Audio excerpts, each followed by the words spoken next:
Hi guys, I'm Sean. Alyssa couldn't make it. Gus is in our hearts, and this is Internet Rabbit Hole Daily.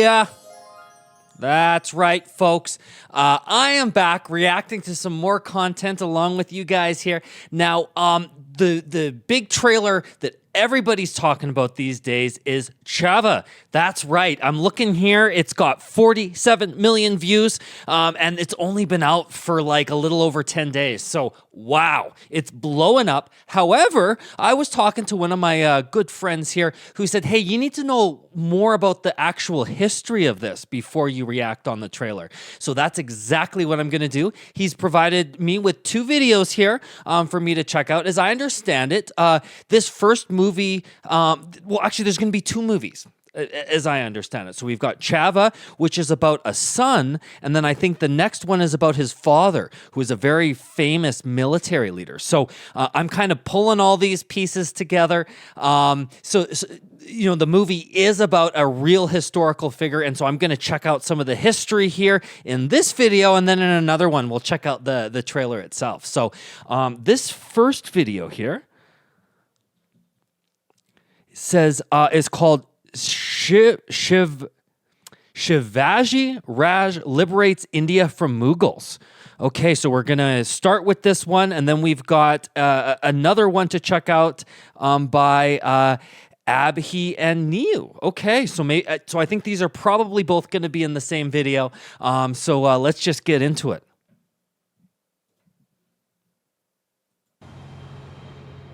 The biopic of the legend. नमस्कार, मैं राजा भारत की आत्मा हूं। मुझसे ही आपके देश का नाम पड़ा भारत। मैंने इतिहास की बहुत सारी घटनाएं अपने अंतःकरण में समाये रखी हैं। ये आपको अपने गौरवशाली इतिहास और तुम्हारे शूरवीरों के साहसिक कार्यों से अवगत कराएंगी। आज मैं आपको कहानी सुनाता हूं एक अनोखे वीर पुत्र की, जिसका नाम था छत्रपति शिवाजी महाराज। सन 1627 ईस्वी Back to the year 1627. साम्राज्य का आधिपत्य था। उत्तर में शाहजहां तो बीजापुर में सुल्तान मोहम्मद आदिल शाह और गोलकोंडा में सुल्तान अब्दुल्ला कुतुब शाह। डेक्कन के सुल्तान सेना के लिए हमेशा मुस्लिम अफसरों को ही प्राथमिकता देते थे। बंदरगाहों पर पुर्तगालियों का कब्जा था और थल मार्ग पर मुगलों का अधिकार। इसलिए उत्तरी अफ्रीका और मध्य एशिया से मुसलमान अधिकारियों को ला पाना मुमकिन नहीं था और डेक्कन के सुल्तानों को हिंदू अधिकारी नियुक्त करने पड़ते थे। आदिल शाह की सेना में एक मराठा सेनाध्यक्ष था, शाहजी भोसले। शाहजी सेना में उच्च पद पर आसीन था। सन 1630 में महाराष्ट्र में जुन्नर के समीप शिवनेरी के किले में उनके और जीजाबाई के यहां एक पुत्र का जन्म हुआ। स्थानीय देवी शिवाय के नाम पर पुत्र का नामकरण हुआ, जो आगे चलकर छत्रपति शिवाजी महाराज के नाम से विश्व विख्यात हुए। शिवाजी के पिता काफी समय घर से दूर रहे थे, इसलिए बचपन में उनकी देखरेख माता जीजाबाई और गुरु दादोजी कोंडेव ने की। दादोजी ने उन्हें युद्ध कौशल और नीति शास्त्र सिखाया, तो जीजा माता ने हिंदू धार्मिक कथाएं। जब दादोजी का सन 1647 में निधन हुआ, तब उनका ये मानना था कि शिवाजी अपने पिता की ही तरह आदिल शाह की सेना में उच्च पद पर आसीन So his होंगे। father was a general. लेकिन विधि को कुछ और ही मंजूर था। सन 1646 के समय भारत में किसी हिंदू शासक का अपना स्वतंत्र राज्य स्थापित कर पाने के लिए इन तीन परिस्थितियों का पूरा होना जरूरी था। एक, कि वो शक्तिशाली साम्राज्यों के केंद्र से दूर हों, जमीन खेती के लिए अनुपयोगी हो और जंगलों से घिरा हुआ हो, ताकि छापामार युद्ध या गुरिल्ला वॉरफेयर करा जा सके। ये परिस्थितियां 1646 में शिवाजी के लिए अनुकूल बनी, जब उन्होंने स्थानीय किसानों मावली के समर्थन से अपनी सेना का निर्माण किया। शिवाजी को भली भांति याद था कि किसी भी साम्राज्य को स्थापित करने के लिए किलों की क्या महत्व है, इसलिए सिर्फ 15 साल की 15 years उम्र में ही old. उन्होंने आदिल शाही अधिकारियों को रिश्वत देकर तोड़ना, चाकन एवं कोंडना किलों को अपने अधिकार में कर लिया।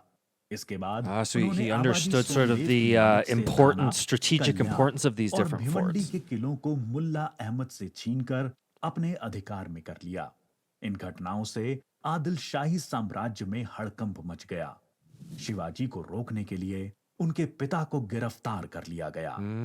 इसलिए शिवाजी ने अगले 7 बरस तक आदिल शाह पर सीधा आक्रमण नहीं किया। शिवाजी ने यह समय अपनी सेना को बढ़ाने और प्रभावशाली देशमुखों को अपनी ओर करने में लगाया।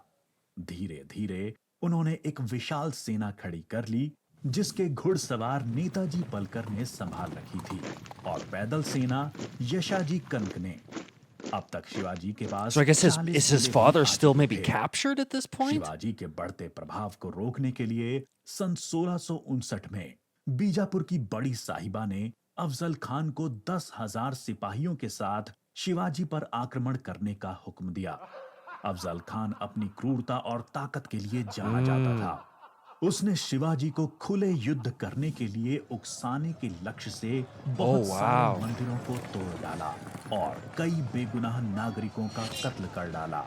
लेकिन शिवाजी ने चतुराई और रण कौशल का परिचय देते हुए छापामार पद्धति से युद्ध चालू रखा। इस समय वो प्रतापगढ़ किले में रहे, जो कि चारों तरफ से घने जंगलों से घिरा हुआ था। अंत में अफजल खान ने शिवाजी को धोखे से मारने की साजिश रची। उसने शिवाजी को मिलने का न्योता Oh भेजा। wow, जब jeez. वो मिले, I can't. अफजल खान ने अपनी मजबूत पकड़ में शिवाजी Wow. को दबाकर That's very, मार very डालने का underhanded, प्रयास right? किया। शिवाजी पहले से तैयार थे। अपने छुपाकर रखे हुए बाग नाका से उन्होंने अफजल खान का पेट चीर डाला, जो कि उनसे 2 गुना विशालकाय था। इसके बाद प्रतापगढ़ की लड़ाई में शिवाजी ने अफजल खान की सेना को Well करारी prepared. मार दी। शक्तिशाली अफजल खान की हार से बीजापुर का सुल्तान स्तब्ध रह गया। अब की बार रुस्तम जमान को भेजा गया। 28 दिसंबर 1659 को शिवाजी ने रुस्तम जमान की सेना पर सामने से हमला बोल दिया। साथ ही उनकी सेना की 2 और टुकड़ियों ने दोनों दिशाओं से रुस्तम की फौज पर आक्रमण कर दिया। रुस्तम जमान शर्मिंदाजनक स्थिति में लड़ाई के मैदान से अपनी जान बचाकर भाग गया। सन 1660 में आदिल शाह ने अपने सेनापति सिद्दी जौहर को शिवाजी पर हमला करने के लिए भेजा। शिवाजी पन्हाला किले में थे और सिद्दी जौहर की सेना ने किले को चारों ओर से घेर लिया। शिवाजी ने सिद्दी जौहर को मिलने का न्योता दिया और जब वो मिले, आदिल शाह को संदेश भिजवा दिया कि सिद्दी जौहर उनसे गद्दारी कर रहा है। इससे आदिल शाह और सिद्दी जौहर के बीच लड़ाई छिड़ गई, जिसका फायदा उठाकर शिवाजी एक रात अपने 5,000 सिपाहियों के साथ पन्हाला किले से बाहर निकल आए। बाजी प्रभु देशपांडे ने न सिर्फ सिपाहियों के साथ दुश्मन सेना को उलझाए रखा, जिसकी वजह से शिवाजी सकुशल विशालगढ़ पहुंच गए। इस लड़ाई में बाजी प्रभु देशपांडे को अपने प्राणों से हाथ धोना पड़ा। उनको महाराष्ट्र के इतिहास में एक महान योद्धा माना जाता है। इसके बाद बीजापुर की बड़ी बेगम ने औरंगजेब से शिवाजी को पकड़ने के लिए विनती करी। उसने अपने मामा शाइस्ता खान को 1,50,000 सैनिकों के साथ शिवाजी से युद्ध करने भेजा। शाइस्ता खान ने अपनी विशाल सेना के बल पर पुणे पर कब्जा कर लिया और शिवाजी के निवास स्थान लाल महल पे अपना बसेरा डाल दिया। शिवाजी ने चालाकी से अपने 400 सिपाहियों के Oh, साथ interesting. शादी के Oh, बरातियों wow. के वेश में That's smart. पुणे में प्रवेश कर लिया। रात के समय उन्होंने सीधे शाइस्ता खान के ऊपर खतरनाक It doesn't seem to matter how much more outnumbered this general is. He's always winning these battles. हमला बोला। खान ने खाकी से कूदकर अपनी जान बचा ली, पर शिवाजी की तलवार की वार से अपनी 3 उंगलियां गंवा बैठा। उंगली तो गई और इज्जत भी। फिर शिवाजी ने सन 1664 में मुगल व्यवसायी केंद्र सूरत पर आक्रमण करके उसको तहस नहस कर डाला। औरंगजेब आग Rubbing बबूला salt होकर in the 60 wound, as वर्षीय they say. राजपूत सेना नायक मिर्जा राजा जयसिंह को अपने 1.5 लाख सैनिकों के साथ शिवाजी से लड़ने के लिए भेजा। इस युद्ध में शिवाजी की हार हुई और उन्हें अपने 23 किले और Wow. 4 लाख की मुद्रा हर्जाने के रूप में देनी पड़ी। उन्हें अपने 9 वर्ष के पुत्र संभाजी के साथ आगरा जाना पड़ा। शिवाजी को नियंत्रित रखने के लिए पहले यह तय हुआ कि उन्हें मुगल दरबार में कोई पद दिया जाए, लेकिन औरंगजेब ने उसको बदलकर शिवाजी को घर में कैद करने का आदेश दे दिया। I have a feeling this is Aurangzeb going to नहीं come back जानता in था कि ये गलती बहुत महंगी a big पड़ेगी। way. शिवाजी ने बीमारी का बहाना बनाया और अपने स्वास्थ्य को ठीक करने के आशीर्वाद के लिए साधु संतों और फकीरों को रोजाना मिठाई और उपहार भेजने की इच्छा जताई। एक दिन वो खुद श्रमिक के भेष में सामान के डब्बे में संभाजी को छुपाकर बाहर निकल आए। वो Clever. Mathura, Very Kashi, clever. गया, पुरी के बाद गोलकोंडा और बीजापुर होते हुए रायगढ़ पहुंच गए। 1670 तक शिवाजी ने कई लड़ाइयां लड़ते हुए 4 महीनों के भीतर अपने राज्य का बड़ा हिस्सा मुगलों से स्वतंत्र करा लिया। सन 1671 से 1674 तक औरंगजेब ने भरसक प्रयास किया शिवाजी को अपने अधीन करने का। Yeah, this guy's लेकिन वो unstoppable. पूरी तरह से And it असफल doesn't, like हुआ। I said, it doesn't sort of matter. It's sort of how many soldiers he has. He's winning. And it's from, and maybe I'm getting this wrong, but it seems like there's a huge disparity here where we've got hundreds of men versus like thousands of men, tens of thousands of men, yet they're still victorious. उसने अपने उत्तम योद्धाओं जैसे दाऊद खान और मोहब्बत खान को शिवाजी से लड़ने भेजा, लेकिन सबको मुंह की खानी पड़ी। इसके साथ ही सन 1672 में अली आदिल शाह की मृत्यु हो गई और बीजापुर सल्तनत की स्थिति में चला गया। आखिर वो दिन आया जब गगा भट्ट ने 6 जून 1664 को पूरे उत्सवनुमा वातावरण में हिंदू परंपराओं के साथ शिवाजी का राज्याभिषेक किया। वो मराठा के राजा बने और कई सदियों के अंतराल के बाद हिंदू रीतियों, तिलक, Very जनेऊ nice. और वेदों के उच्चारण के बीच किसी राजा का राज्याभिषेक संपन्न हुआ। शिवाजी की महानता सिर्फ उनकी बहादुरी और युद्ध कौशल में ही नहीं थी, वो एक योग्य प्रशासक भी थे। उन्होंने धर्म के आधार पर कभी किसी के साथ पक्षपात नहीं किया। उनके कई अधिकारी, यहाँ तक कि उनके व्यक्तिगत अंगरक्षकों में कुछ मुसलमान भी थे। उन्होंने कभी किसी भी नारी का निरादर नहीं किया, यहाँ तक कि युद्ध में हारे हुए दुश्मनों की Very स्त्रियों को moral भी man, सम्मान right? सहित वापस Clever भेज देते and थे। moral and युद्ध, किलों का उपयोग और नवसेना का निर्माण भारत में पहली बार शिवाजी ने ही करा। उन्होंने 4 किलों तथा 2000 सैनिकों से शुरुआत Wow, की थी from और 4 उनकी forts मृत्यु के to समय तक 300 ये गिनती forts. 300 किलो एवं 1 लाख सैनिकों की हो गई थी। wow, you got to look at the pace of which now am I hearing that they built those forts? Because what I'm seeing here is like in less than 40 years they built I'm gonna have to do the math now, 296 forts. Wow. ये गिनती 300 kilo एवं 1 लाख सैनिकों की हो गई थी। No, I imagine probably the word of his his military prowess would spread, and that's you'd get more and more people who would want to join that army and be part of the be part of 1680 that. में शिवाजी का स्वास्थ्य खराब हो गया। तेज बुखार और पेचिश के चलते 5 अप्रैल 1680 को 52 साल की छोटी सी उम्र में इनका स्वर्गवास हो गया।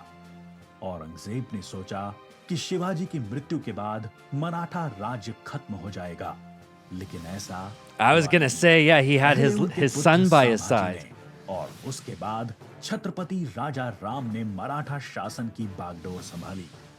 औरंगजेब को करीब 25 सालों तक मराठाओं के साथ युद्ध लड़ना पड़ा, जिसकी वजह से Just gonna वो अपनी pause that there. I'd like to read what the Mughal emperor fellow here says. My years have gone by profitless. God has been in my heart, yet my darkened eyes have not recognized his light. There is no hope for me in the future. The army is confounded and without heart or help, even as I am. Wow. So his last words were recorded, and he had very much lost hope at this point. Gosh. Yeah, a lot of regrets he's expressing with his final words here too. मृत्यु के समय तक पूरी तरह से बर्बाद हो चुका था। शिवाजी ने जो मराठा The राज्य Marathi की नींव Empire, रखी, okay. वो आगे चलकर कर्नाटक से लेकर अटॉक पाकिस्तान तक फैल गई। Yeah, that's right. शिवाजी जैसे मनुष्य कभी मरते नहीं, लेकिन लोगों के हृदय में Well, अपने you can महान imagine how different of a country India might be nowadays if it wasn't for generals like this gentleman who we're getting to know about here. कार्यों, साहस और शिवाज बलिदान की राज। वजह से हमेशा अमर रहते हैं। Gosh. Wow. Now, moving on from here, we've got another video to check out by Abby and Neyu. Is that how we say it? Let's see here. Probably getting this wrong. Oh, Abhi and Niu. Okay. And so this one, I believe, is about his son, who was mentioned there sort of towards the end, who had sort of taken on, after his father. So we're going to check that one out next. आज का video बनाना मेरे लिए almost impossible था, but let me try. आज एक ऐसे महाराजा की कहानी बतानी है जो कभी युद्ध के मैदान में हारे नहीं, लेकिन फिर भी इतिहास से हार गए। छत्रपति संभाजी महाराज, छत्रपति शिवाजी महाराज के पहले बेटे और मराठा साम्राज्य के दूसरे छत्रपति। आज उनका जन्मदिन है और आज मुझे आप तक एक ऐसी कहानी पहुंचानी है जो मैं कितनी भी बार सुन लूं, हर बार। So I might be getting mixed up here a bit between the father and the son, as to I was under the impression that neither of them had ever lost a battle, but now I'm not so sure. I'm trying to figure this all out as we go. I believe the trailer we're going to watch is about the son, but then they're going to do another movie about the father, and I'm just trying to figure it all out. Emotional हो जाता हूं। आज के video में कोई great visuals नहीं है, कोई ग्रेट एडिटिंग नहीं है तो बस एक ग्रेट आज हम जिस भारत को जानते हैं उसे एक आइडेंटिटी देने में छत्रपति शिवाजी महाराज के साथ साथ छत्रपति संभाजी महाराज का भी एक अमूल्य योगदान रहा है। तो आपसे ये रिक्वेस्ट है कि ये वीडियो एंड तक देखिए और अगर आपको लगता है कि ये कहानी और लोगों तक पहुंचनी चाहिए तो इस वीडियो को ज्यादा से ज्यादा शेयर करें। छत्रपति संभाजी महाराज की कहानी की शुरुआत एक ट्रेजेडी से हुई। वो सिर्फ 2 साल के थे जब उनकी मां गुजर गई और उनके पिता कोई आम पिता नहीं थे। ऐसे सिचुएशन में उनकी दादी ने, जिजामा ने उन्हें संभाला और बड़ा किया। एक वॉरियर लड़ाई सिर्फ शक्ति से नहीं, बुद्धि से भी जीतता है। Yes, we saw that in the last video, didn't we? सिखाया गया। संस्कृत के साथ साथ संभाजी महाराज 13 भाषाएं जानते थे, पोर्तुगीज भाषा भी जानते थे, जिससे गोवा में पोर्तुगीज कॉलोनाइजर्स से लड़ने में उन्हें फ्यूचर में हेल्प हुई। बचपन से ही इम्पॉसिबल काम करना संभाजी महाराज जानते थे। वो सिर्फ 9 साल के थे जब औरंगजेब ने छत्रपति शिवाजी महाराज की तरफ एक दोस्ती का हाथ बढ़ाया। सच में नहीं, सिर्फ नाटक किया। और The Mughal emperor there.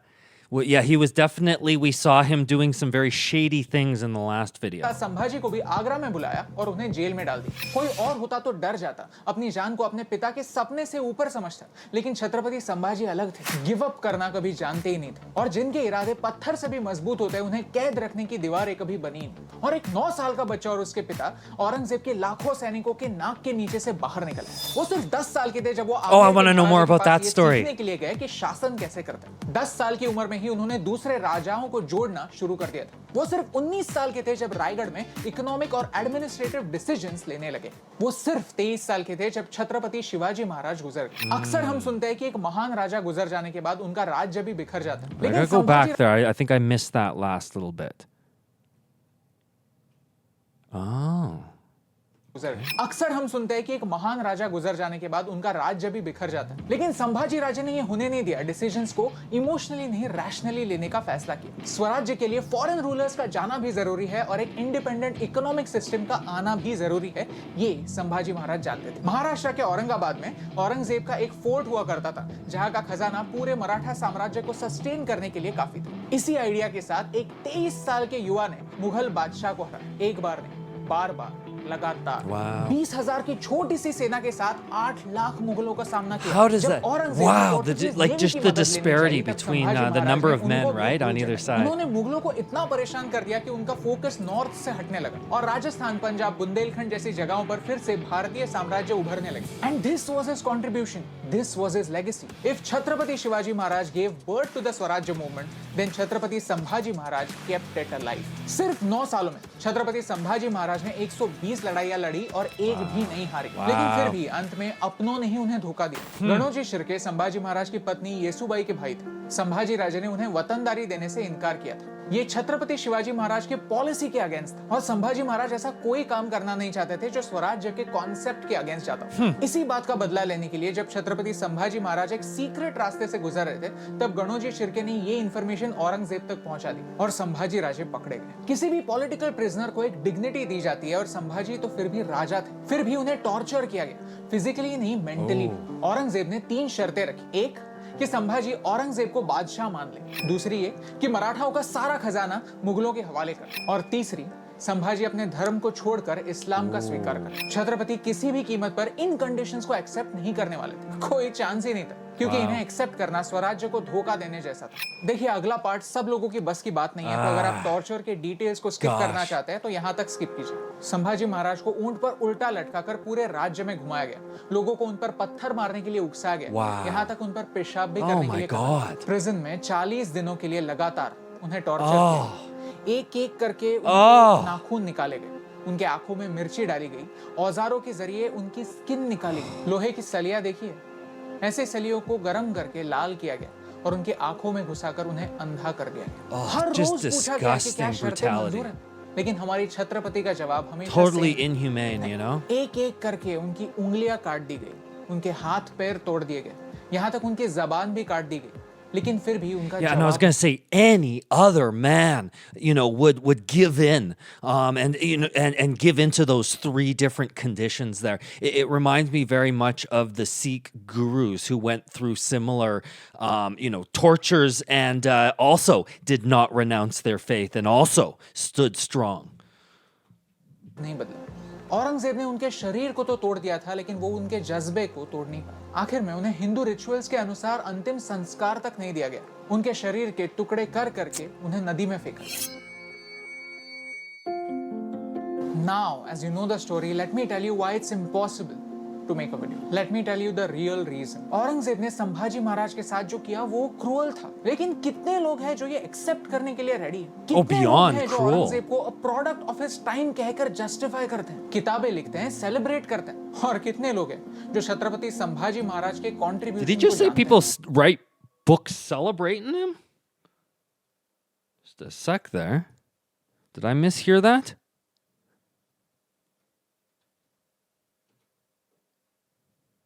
कितने लोग हैं जो औरंगजेब को a product of his time कहकर जस्टिफाई करते हैं, किताबें लिखते हैं, सेलिब्रेट करते हैं? और कितने लोग हैं जो छत्रपति संभाजी महाराज के कंट्रीब्यूशन को जानते हैं? हमारे चैनल पर मैं धर्म की बातें करना पसंद नहीं करता, लेकिन छत्रपति संभाजी महाराज सिर्फ धर्म को नहीं, अपने स्वराज्य के आइडिया को प्रोटेक्ट कर रहे थे, अपने पिता की मेमोरी को प्रोटेक्ट कर रहे थे। और ये सच है, और ये सच कहने में मुझे कोई डर नहीं। ये है हमारा देश, मौर्य और गुप्ता साम्राज्य के समय, लेकिन फिर हमारी आइडेंटिटी कहीं पर खो गई। फिर आया अहोम साम्राज्य, जिन्होंने असम में हमारी आइडेंटिटी को प्रोटेक्ट किया। फिर आए चोलास और पांड्यास, जिन्होंने हमारे कल्चर को दूसरे देशों में बढ़ाया। और फिर आए मराठा राजे, जिन्होंने भारत को फिर से एक मौका दिया, स्वराज्य का सपना दिखाया। 70 साल पहले तो ब्रिटिश थे, राइट? उनके पास एक रीजन था हमारा इतिहास हमसे छुपाने के लिए, लेकिन आज तो हम आजाद है, राइट? आज हमारे पास क्या रीजन है ये कहानियां हमारे नए जनरेशन से छुपाने के लिए? छत्रपति संभाजी महाराज एक प्रिजन में थे जब उन्हें वीर गति प्राप्त हुई, लेकिन फिर भी आज हम उन्हें फ्री कर सकते हैं। Free the story so that everyone can hear it, right? उन्हें जिंदा रख सकते हैं। इस वीडियो के शुरुआत में मैंने एक झूठ बोला था कि छत्रपति संभाजी महाराज इतिहास से हार गए। ये सच नहीं, क्योंकि भले ही हिस्ट्री बुक्स उन्हें भूल गए हो, हमारी हिस्ट्री टीचर उन्हें भूली नहीं थी। जैसे जिजामा ने शिवाजी और संभाजी को बचपन में रामायण और महाभारत की कहानियां सुनाई थी, हमारी हिस्ट्री टीचर ने हमें उनकी कहानियां सुनाई थी, उन्हें जिंदा रखा कहानियों के। अब मेरा आपसे एक सवाल है कि कब तक हम उनकी ब्रेवरी को छुपाने के बहाने ढूंढते रहेंगे? कब तक why would you hide these stories? This is हम भारत के राजाओं के कंट्रीब्यूशन को अनदेखा करते रहेंगे? ऐसी कई कहानियां हैं जो मुझे आप तक पहुंचानी है। हमें हमारे इस मिशन में हेल्प कीजिए, क्योंकि छत्रपति संभाजी महाराज के सैक्रिफाइस को याद रखना स्वराज्य की वैल्यू को याद रखने जैसे, और ये सिंपल सी बात आप तक पहुंचाने से मुझे फर्क पड़ता है। Yeah. You never want to forget a sacrifice like that, right? Geez. So I was when I was talking to my friend earlier who was telling me about these videos, he said that there was a bit of a controversy in that these, historical figures aren't necessarily in some of the history books and that some people had forgotten about them. But now there's maybe more of a resurgence to remember these stories and to share these stories of the heroes of the past that helped to, shape India as it is today, right? Like I said, imagine a world without these heroes stepping up and, defeating that Mughal emperor there. So, gosh, well, no doubt there was a lot to take in there in those two videos, and I was probably just grasping at the edges there. But I'll know more than others as I get into this next part here, which is to check out the trailer. Like I said, this trailer is blowing up, and as I understand it, it's going to tell the story of perhaps the son that we just found out about, this forgotten prince, and then it's going to, in the next film, I think, talk about the father. And so we're going to check that one out next. So that would be the Chava official trailer, 47 million views, 11 days old. Gosh, well, we're going to check that one out next here. And if you folks would like to join us and check that one out, well, then click the like button, click the subscribe button, leave a comment down there below. We always love to hear from you guys. This is Internet Rabbit Hole Daily IRH signing off. Love you guys.